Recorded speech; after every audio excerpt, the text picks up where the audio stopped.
Hi, Partnership family. This is Eddy Ramirez with Foundation Mortgage. I am the Vice President of the company. Want to welcome everyone watching from home, from office, or from your paradise. Just a little bit about myself. I'm a descendant of Cuban, born in Venezuela. Came here when I was 3 years old. Went to school for business and financing, and I've been doing mortgages for the last 10 years now. Hello everyone, thank you for tuning in as well. My name is Iznaga. I started my career 6 years ago, a little less time than Eddy over here. I began at Wells Fargo, in where I pretty much spent 4 years as a banker. I went through all the positions from teller all the way to senior banker. And then I decided to enhance my career and start doing mortgage loans. And I've been doing it for the past 2 years. And for the past 2 years, it's been very difficult for all of us with the pandemic and, all the problems that have been thrown at us. And apart from that, we know about the state of the market, how competitive the market is. And that's exactly what the class that we're here to do today. It's how to get your offer accepted in 2022. And I want to go ahead and give the stage over to Eddy, who's going to talk to us a little bit more about why it's so hard to get our offers accepted in 2022. Yes, thank you, Joel. So it all basically started about 2 years ago. So to kind of know where we are now, we kind of need to understand the origin. So what happened was when COVID came through, the government allowed everyone to furlough their mortgage payments, and some of the furloughs lasted from 6 to 8 months, sometimes a year. And during that time, people were speculating that maybe there was going to be a market crash. Well, when the forbearance period was coming to an end, the government came back and said, hey, we're going to let everyone roll the mortgage payments that you haven't paid, roll into the back of the loan, and let you start paying your regular mortgage payment. On top of that, they came and they lowered the interest rates to a history low in the low to mid twos. So a lot of people did what? They refinanced, saved $300 to $500 a month on the mortgage, and decided, why am I going to sell now if I'm not going to find a lower payment than this? And that's where we get to the point where one of the biggest issues that we're having is a lack of inventory. So with the lack of inventory, what's happening is that we have 50 to 60 clients putting an offer on just one property because there are not other options. So in doing so, that's actually making everything really competitive. We were in a situation before where there was enough inventory for about 6 to 8 months, and now we're looking at about a 2 to 3 week worth of inventory, so it does make it more difficult. With that being said, also, we started getting a lot more cash offers. The cash offers happened because the stock market was doing great. People were liquidating from their market accounts and using that to invest it in real estate. And now that the stocks have gone down, there are less of those cash transactions, but they're still out there, and they're still out there very strong. And then the other thing, of course, is that Florida became a very hot destination to move into, one of the top 3 states in the nation to move into. A lot of it had to do with, of course, our great weather, our business aspects, but also with a lot of the political senses that were happening here in Florida compared to other states. So that kind of leads us on to what the current practices are and what people are actually trying to do to get their clients' offers accepted. Thank you, Eddy, for that valuable information.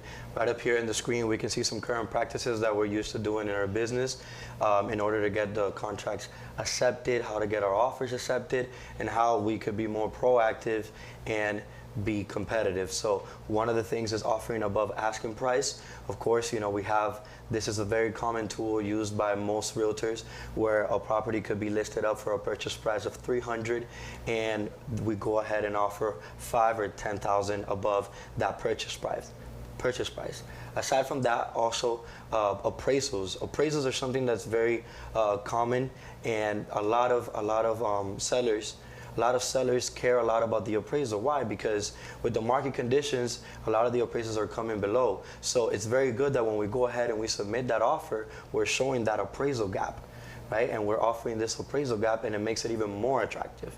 Aside from that, we also have before selling homes. So before viewing the home, Eddy spoke to us a little bit about why Florida is such a hot destination. Everybody wants to be out here in the sun, in the beach. Everyone wants to visit. And when everyone visits, everyone falls in love with Florida. So everyone has been coming a lot more, and we're starting to see a lot of offers coming in before seeing the actual home. And aside from that, other practices that are very common are things such as timelines, faster closing dates, faster loan commitments, which we're gonna speak a little bit more in depth about loan commitment later on in this class. We talk a lot about waiving appraisal contingencies, waiving financing contingencies, waiving the inspection. It's some of the practices that we often see. Other practices that we could also see are love letters. As funny as it sounds, a lot of clients have been able to utilize this for their advantage, because sometimes when the seller is selling a home, it's a place where they've raised their children. It's a place where they have a very sentimental connection to and a very emotional connection to. So of course they don't want anyone that's gonna buy the home to not take care of it. So once you write the love letter and you express how much emotion and how much you would like to live there, it could definitely warm the seller's heart. Now, there is some downsides to it, which Eddie's gonna get a little bit into it after I explain also highest earnest money deposits. Highest earnest money deposits, obviously it's also another valuable tool that allows the seller to know that this buyer is very interested in the purchase of the home because of the amount that they're able to put right up front. So I don't know if you want to go ahead and elaborate a little bit on the love letters and how it could, perhaps be a little bit of a gray area. Yeah, so the love letters work great. They're a little bit on the gray area, and I'll explain. So they're not illegal to do. You can definitely do it, but it does tread a little bit of water with Equal Credit Opportunity Acts and discrimination. So normally what we recommend is if you're gonna do a love letter, try to focus more on why you like the property and also about your purchase power and the ability to be able to purchase the property. So if you focus it on that, you can avoid less issues with, eventually having some kind of legal binding issue with not getting your offer accepted because of a picture or, disclaiming backgrounds, etc. Okay? Does anyone have any other practices that they're using right now that we haven't mentioned? Okay. No. Okay. So we talk a lot about these current practices and what they could do for us and how common they are in our market. So how can we differentiate ourselves from the competition? So first and foremost, we like to talk about setting expectations. It's very important to set expectations, because the moment that we set expectations, we are gaining our clients' trust. We're letting them know how serious we are, and we explain to them how the market is. And remember, knowledge is power, as it says up there. So aside from that, we want to know the market. We want to be able to inform our buyer absolutely on everything. That way, they're 100% sure that they're making the right decision with going with us. Aside from that, we also talk a lot about pre-approvals and pre-qualifications and the difference between them. A lot of people might think that there's not really a difference, it's just a difference of words, but the reality is that it is different. A pre-qualification is pretty much a verbal qualification where the client goes ahead and lets us know what their monthly income is, what their credit score is looking like, and what their obligations are. Now, when we go ahead and compare that to a pre-approval, how can a pre-approval be different? Well, us at Foundation Mortgage, we actually do pre-approvals. And with pre-approvals, we go ahead and we do the 1003 application. Right from the beginning, we gather all the information and we go ahead and pull credit. We pull the credit report. We calculate the monthly income with W-2, pay stubs, tax returns, and then we also go ahead and see the obligations that they have to pay monthly. That way we have a really good understanding of where their financial situation or financial picture is at. So aside from that, a lot of lenders have been actually doing a lot of pre-approvals as of late. So we've kind of gone away from pre-qualification, so we want to talk a little bit more also about what's going to make us different than everybody else, and that is explaining the loan commitment. How do we explain the loan commitment? A loan commitment is pretty much a letter from a commercial bank or a financial institution where pretty much they're committing to lend the buyer a certain amount of money that they're approved for. Once we've already gone ahead and set these expectations, I mean, it's pretty clear. We're knowledgeable of the market. We explain to them why a pre-approval could be so beneficial for them. And then we also explain to them what a loan commitment is. Then you can go ahead and push to the next step, which is present us at Foundation Mortgage. What can we do for your client? Well, we go ahead and we'll provide them the steps so they can go ahead and get pre-approved through our online secure portal, online application in English and also in Spanish. So we're very versatile with both, and we're able to provide, a great online experience, or if not, we're also able to do it in person. Aside from that, we also have benefits of the Foundation Mortgage Sign and Close program. And I think this is something that everyone's gonna like a lot, and Eddy's gonna elaborate a little bit on what this program is and how it could help yourself and us. Yeah, so about a year and a half ago, we were sitting down trying to be innovative. What are we gonna do to help our clients be a little bit different than every other offer being put in there? Remember, right now you're seeing anywhere from 30 to 40 to 50 offers on just one property. So what we started doing is that we actually went ahead and we started educating our clients that we're gonna go through the initial pre-approval process. So like Joel explained, we pull credit, we collect income docs up front, we run everything through Fannie Mae, Freddie Mac, get the approval from them. And at that point, within 24 to 48 hours, you're more than welcome to go out there and put offers.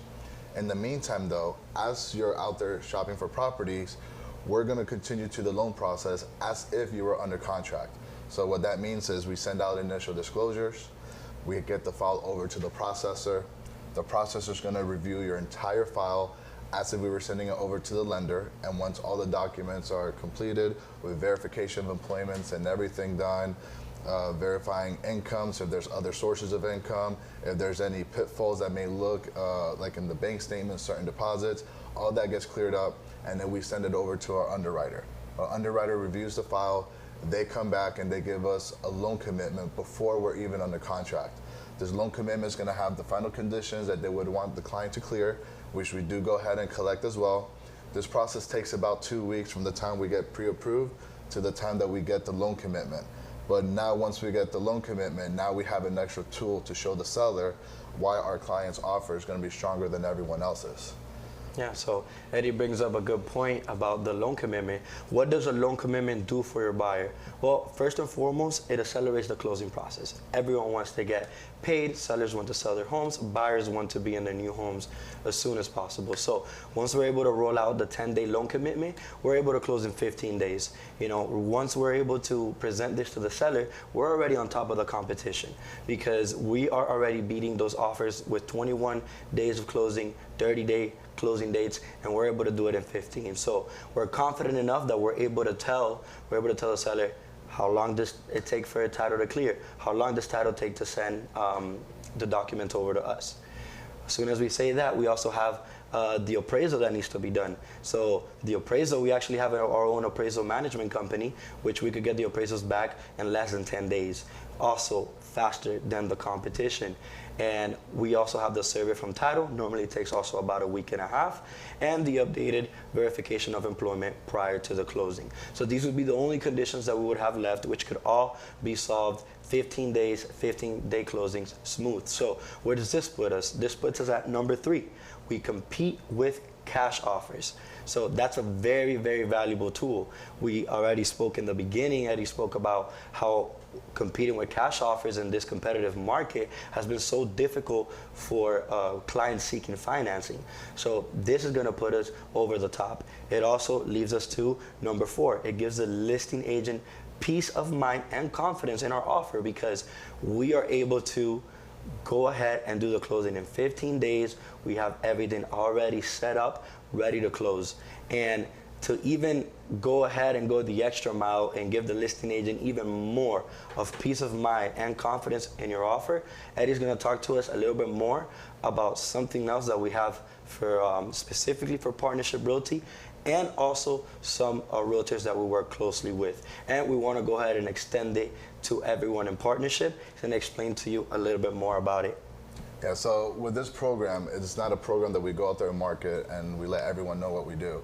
We actually keep it really close to the hip. We presented it to the realtors that we've been working with, and now we're presenting it to partnership and everyone joining us today. The reason why we did this is because we're trying to separate our clients to be different from everyone else. So it gives us the opportunity where other lenders are not mimicking what we're doing, and we're back in the same spot that we are now where every offer looks the same. Now, when we started doing this last year, we had phenomenal results. We started going from an average of people putting in 6, 7, 8 offers before their offer was getting accepted to an average of under 3. So we're averaging about 2.2%. So that means that from the time they have the loan commitment between the first, second, or third time that they're putting an offer on the property, their offer is getting accepted.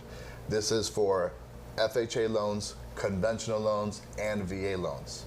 Okay, and we could do this for primary purchase, second home, and investment property as well. So now, even if you have a client with a FHA loan, first-time home buyers, and they sometimes lose a bid because there's a cash offer that offered less, this is an opportunity where this FHA offer can actually go above that cash offer and get accepted. This loan commitment is going to let the sellers know that we just need a few things, which is clean title, appraisal, insurance, survey, and then we do a final verification of employment at the end. We are so confident about our program that we actually created the Foundation Mortgage Lender Guarantee. So on top of showing the loan commitment to the seller, we're also going to give them our lender guarantee that if for some reason Foundation Mortgage cannot close this loan due to a financial issue, we will hand the seller $5,000 for their time. Just to let you know, we have a 100% close rate. This is very effective. It does not include, of course, if the appraisal comes under value or if the inspection doesn't pass, or if there's certain issues of that aspect. But as far as the financing itself, we do guarantee it with a $5,000 lender guarantee. So we kind of put our money where our mouth is to let our sellers know, hey, you are working with professionals and we are going to close this loan. Do you guys have any questions? Go ahead. Do you guys charge for the sign and close program? No, we don't. So this is a very standard process that we do up front. We actually go ahead and do the full pre-approval. We actually don't even charge to pull your credit report. And then once we have your pre-approval, we go through the whole process. We don't have any additional fees. We don't charge anything up front. This is just something that we're doing to separate our clients from everyone else. Do you guys recommend doing that for every client, or only if we know when they're going to close? Or? If we have a client that's ready to go, we highly recommend to do it because you want to give them the best opportunity. It's really tough when a client wants to hold off and then they find the house of their dreams and now it's too late to kind of do the process. So it's better to have it ready to go. The loan commitment is good for 90 days. After the 90 days, just to get it updated, we need updated pay stubs, bank statements, and re-pull credit at that time just to get it updated. But just to let you know, I haven't had a client go past 6 weeks with a loan commitment that didn't get under contract. So it's going to be impossible almost for that loan commitment to expire. Awesome. Last question. Typically, how long do appraisals take with you guys? You want to? Yeah, appraisals normally take, we have our own appraisal management company. So pretty much once we go ahead and we pre-approve the client, even if they do already find their property, we go ahead on the first day already order that appraisal. We have our own appraisal management company, like I mentioned before, so we get appraisals in less than 10 days. And that's very important because the contract that was updated in November of last year, you're required to have an appraisal with the loan commitment. So the fact that we have this under control, we can't put a 10-day loan commitment period in a 15-day closing. We do close them in sometimes 11, 12 days. It just depends if the title company already got their lien searches and everything back and they're ready to go too. So it works hand in hand and the title companies love it. And from day one that we get the contract, we are already telling them, please order that survey. Please order title. Let's move forward. Any other questions? That guarantee letter that you mentioned, will you guys provide that to the realtor so that they can submit it with their offer? Correct. So the idea would be that when the realtor submits the offer, they're going to submit a few things. They're going to submit the initial pre-approval with the DU or LP approval through Fannie Mae, Freddie Mac, the loan commitment, and the lender guarantee, as well as the contract itself. So when the sellers are reviewing their offers, they're going to see that we are offering a seller guarantee, a lender guarantee, so to make our offer stronger. Any other questions? I want to thank everyone for joining us. We hope to see you next time, and thank you for watching.